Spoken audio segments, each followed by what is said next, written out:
November is National Family Caregivers Month. Caregivers do so much for others and they deserve to prioritize their own well-being too. Our friends at Mental Health America believe together we can make taking care of loved ones a bit more manageable. Follow MHA, mentalhealthamerica.org, on all of their social media platforms: Facebook, X, Instagram, YouTube, and Indeed.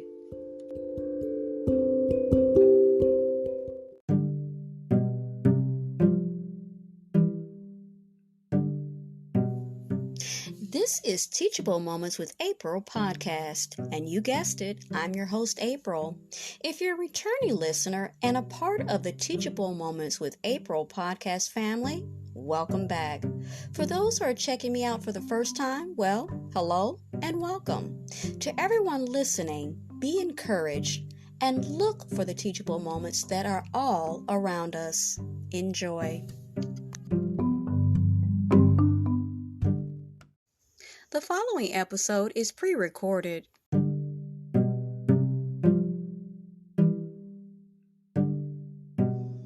Good morning, Miss Mary. How are you?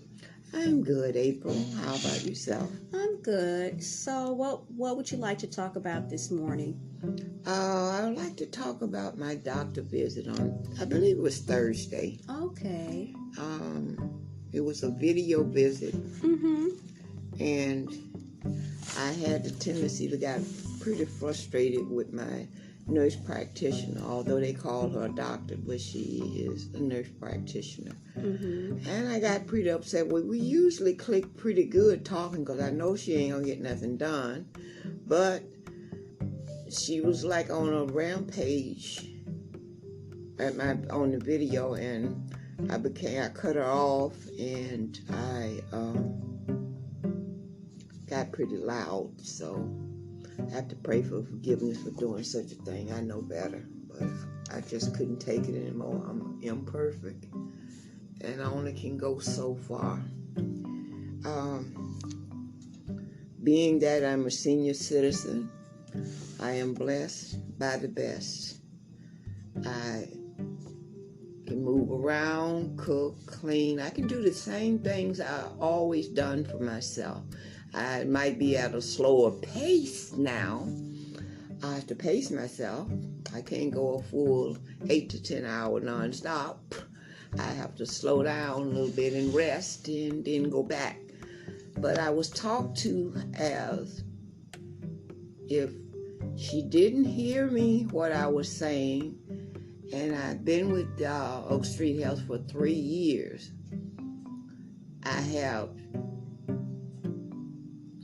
They know and have seen me in person, although we had the last 3 or 4 times I had a video visit. But she still can see me and hear me talk and so forth. I don't believe she heard anything I said. And I have to repeat and repeat the same things over and over again.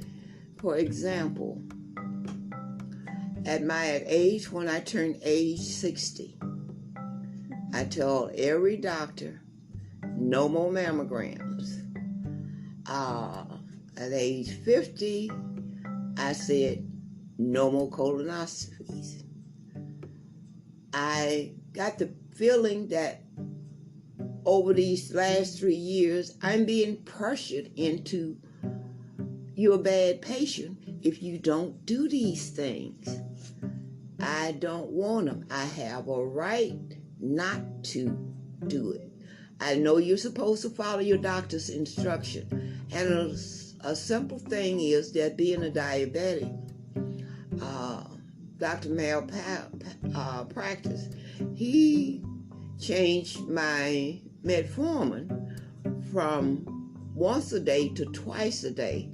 I had to get rid of him. I think he was trying to kill me because he was giving me all these high doses like Silvastatin for my high cholesterol. He gave me the highest dose of it. Who starts a patient out with the highest dose? lucky for me, a technician. She's a pharmacy tech. She looked it up and she said that it was not right. So I have to say my good health is due to my daughter being very religious about following through on things that she sees as not right for her mom. So I decided, since no one after the doctor gave it to malpractice gave me this, when I went to Oak Street Health, I told them what was happening. No one changed it. I have gone to get lab work done. No one said anything. My A1C looks almost perfect. And thanks to April, she got a little contraption that cuts my pills into half. Yeah. And that way I take a half per day. So Giovanna yesterday became very infuriated when she asked me about my metformin. Well, he's the one that Dr. Sabodi never did give me except once a day, and it worked well. I have to say, praise be to God, that my blood sugar stays within a range, although I can get kind of crazy sometimes. And that's due to imperfection. She seemed like she was highly upset when I told her that I wasn't taking the metformin at night. I just take the Sebastian for my high cholesterol, which is supposed to be taken at night. So she seemed like she was upset that I was not taking it at night, taking it twice a day rather. And she wanted to know who told me not to stop taking it. I'm not a child. I'm an adult. All right, welcome back. We had to take a little break. Okay, so Miss Mary was talking about her thoughts about her telehealth visit yesterday with her primary physician care provider through Oak Street Health, and some of her other experiences and feelings with these previous visits as well as the one yesterday. So she seemed like she was rather upset, repeating myself, that I decided that I know my body. I know when I eat, when I'm full. I know when I'm tired to rest. These things I know. They wanted to know, one young lady, I think her name was Myrna, she wanted to know, was I capable of taking care of all my money? Could I clean the house? Or could I go to the store? Could I bend over? Could I walk a 1/4 of a mile? Well, I drive, so I wouldn't know how far I could walk. I probably, if someone was chasing me, I probably could run 10 miles to save my life. I would bet. I don't know. Knowing you, yeah. If your back's against the wall, so to speak. 1/4 of a I gotta mile. say this, If I look back and someone is chasing me, and 1/4 of a mile ain't nothing, I'm gonna be inside my gate by the time they get there. What is it, fight or flight? So that's right. I'll take flight. Okay, I don't feel like fighting anymore, and I don't believe in violence. I don't believe in violence. So fight them off. I would flight. I would get out of flight. And plus, I don't know, these people seem like they're not on their medication or need medication. So therefore, I ain't taking no chances. No one arguing anymore. They just shoot you or stab you, throw you against the sidewalk. I'm an old lady. But back to a serious thing. No, but actually, the truth. I feel like I do not have a recourse with the doctor, because I don't think, well, she's actually a nurse practitioner, because I don't think I ever seen a doctor. I only seen nurse practitioners, but they say they're the doctors. And maybe my skepticism is from my friend. They were like on me the test that I got, she said that I needed my eyes tested and so forth. And through Humana, they had sent me a card that I go and get my eyes tested or whatever need to be done with the dental, so forth, so that I can use at my leisure, so I don't have to go through the doctor if I don't want to. But I was with Oak Street Health, and I went in to the doctor, and I felt very comfortable with Walmart. They dilated my pupils and so forth, although I was a fool to get in the car, in my SUV, because I wanted to get home and work on my yard, because it was the first of spring and it was a beautiful day. And the sun was out. No. So I was stupid enough to put some sunglasses on my eyes. Lord have mercy. And then they gave me another thing to put over there. And then I drove home. She drove home with her eyes dilated and eyes watering. And I'm hitting the horn at people to tell them, don't let me through here, because I gotta get to the house. And God was with me that day. Sure was. I made it home and I parked it and so forth. So my brain worked good. Mm-hmm. It's just that I have a tendency to do what I want to do when I want to do it. Okay.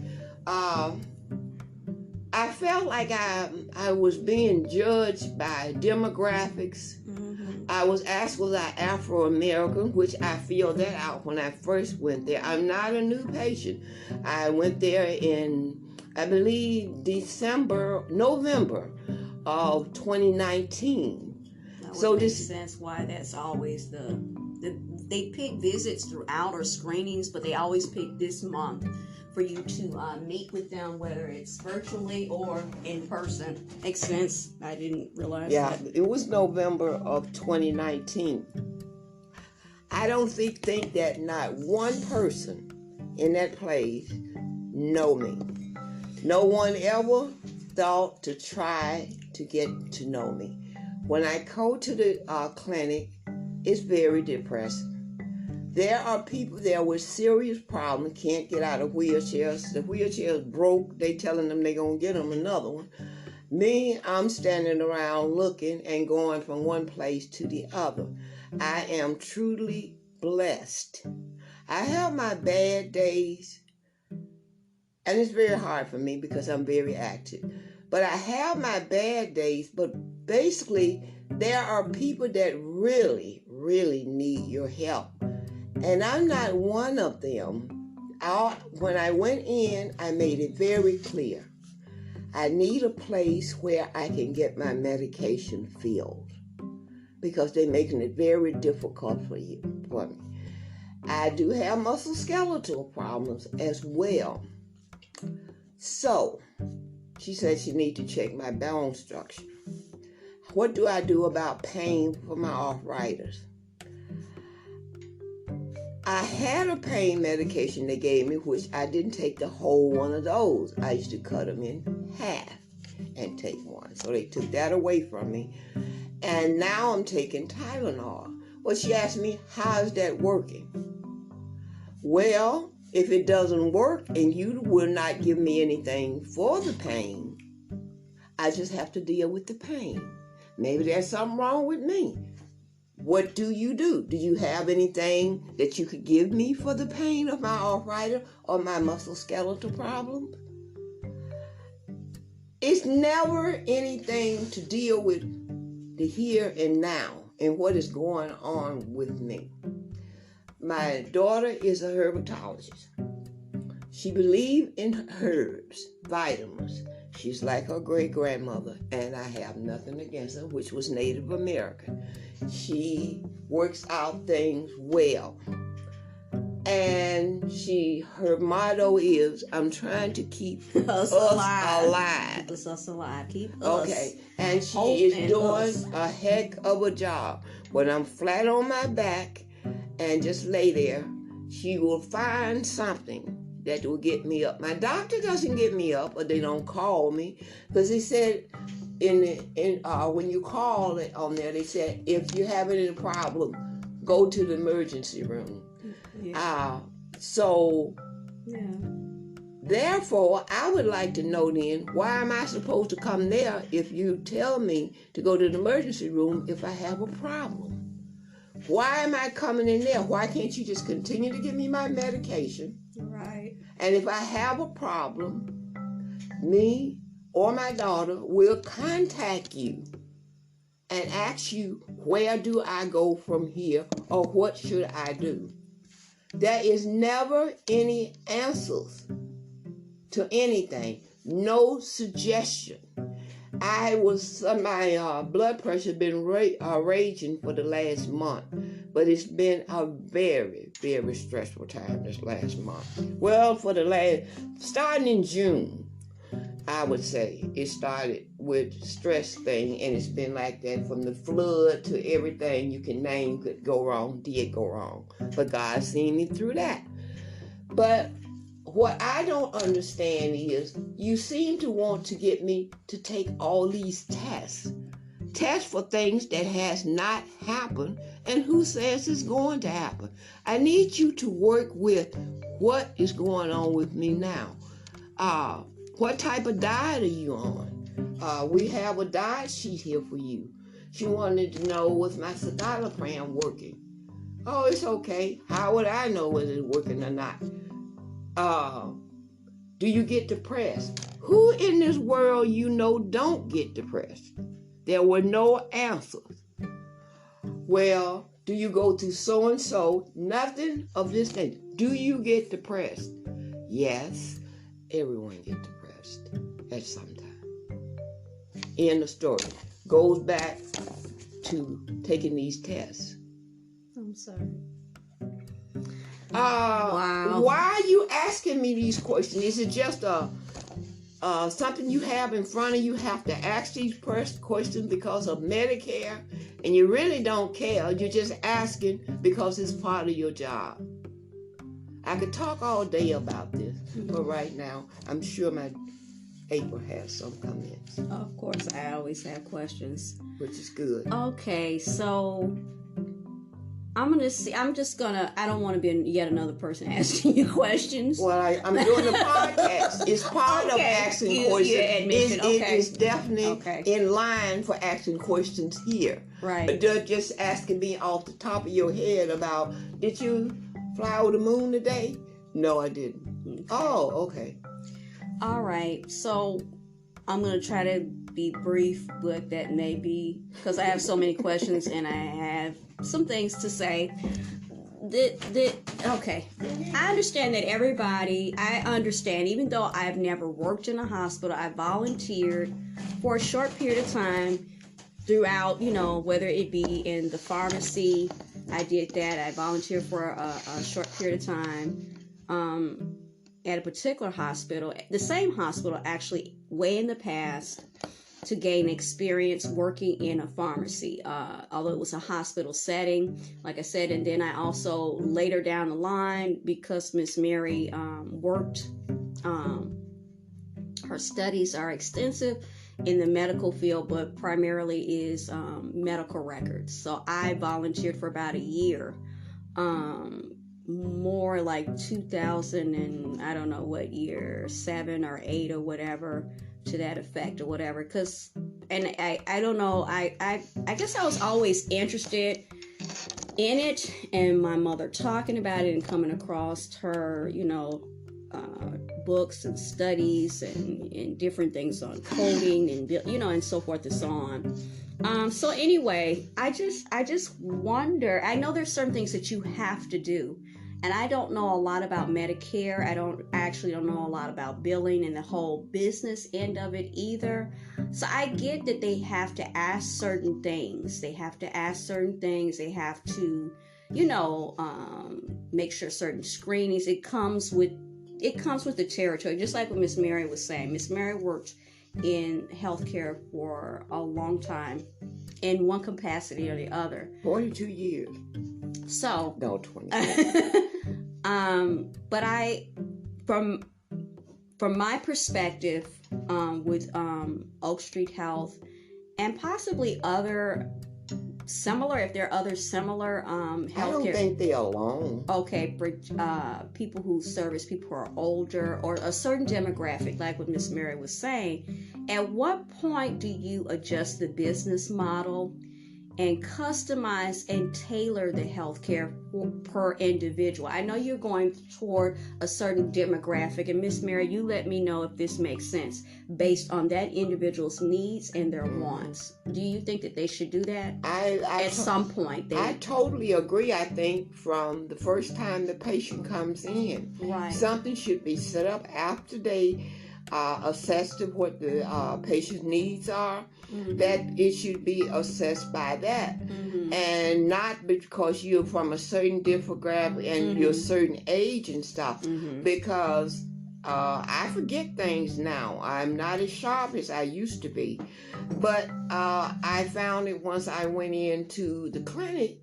Each time I went there, they gave me a dementia test. Right. Was there anything in my record to say that I was borderline dementia? Do you have a psychiatrist just off the top of your head? No, do you?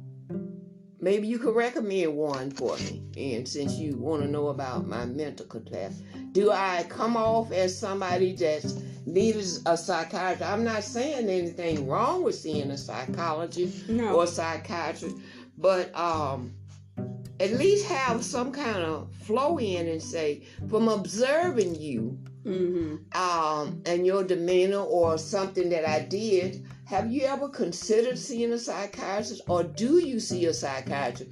But with the patient there, you got them in this little corner, and you just out of the top of your head said, do you see a psychiatrist?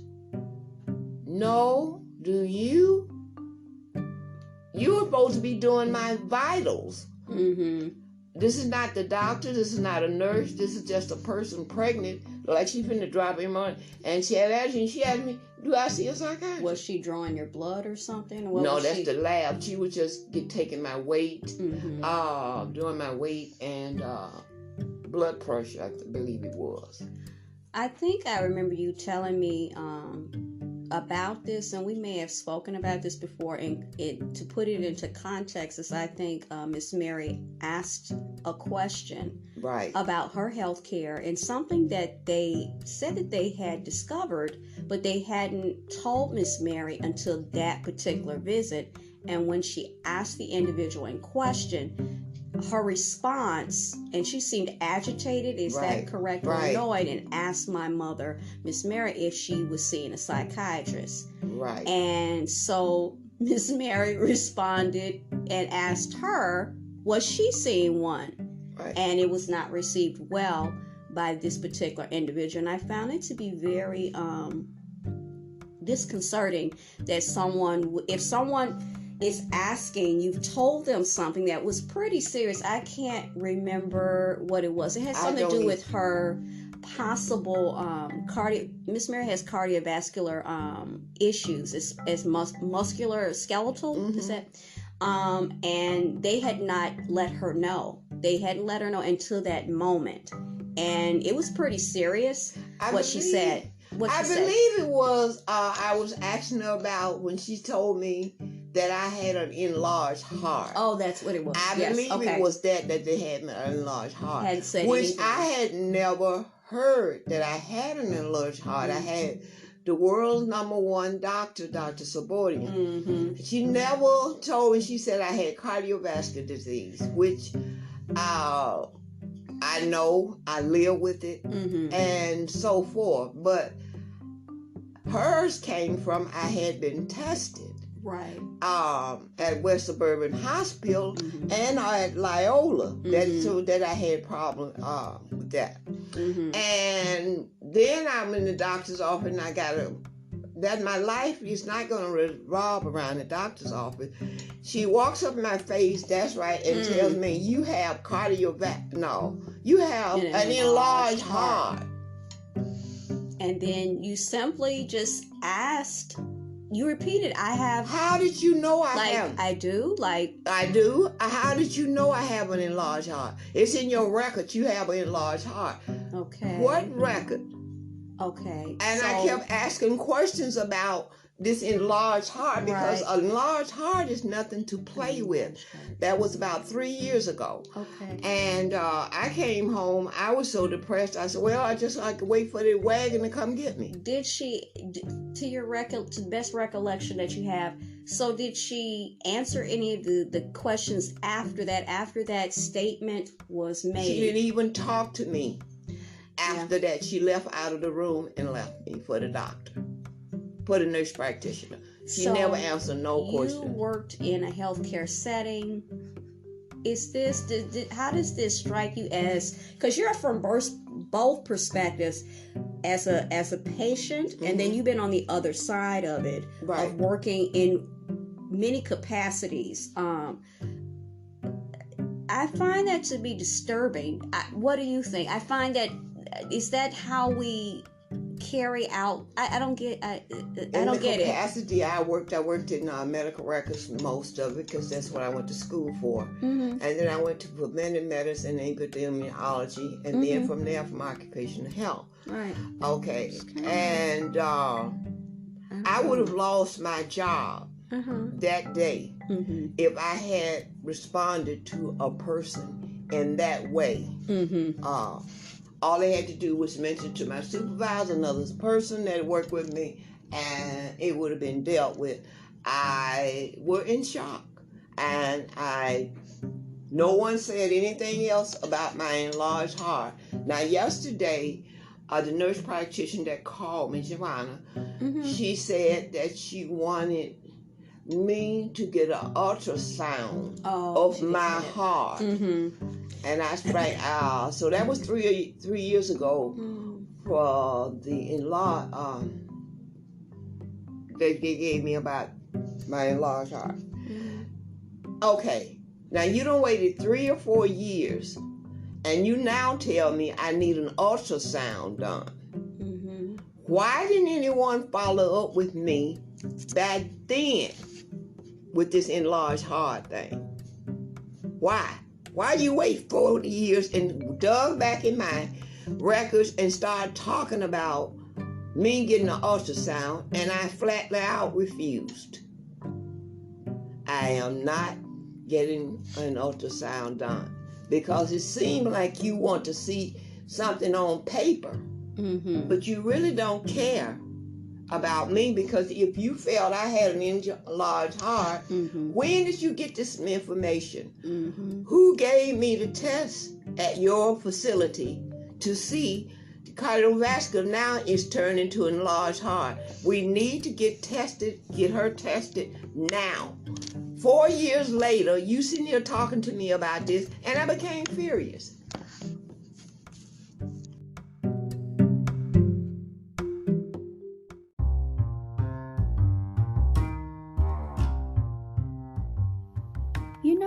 Daily fiber is so important, but traditional products, well, Restore Fiber is fiber made fun, supporting regularity with naturally sourced prebiotic fiber and a delicious, convenient gummy, and 6 tasty fruit flavors.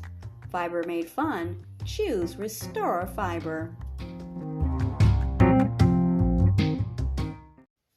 If you like this episode, tune in at 7 p.m. for part 2 of Our Voices interview with Miss Mary.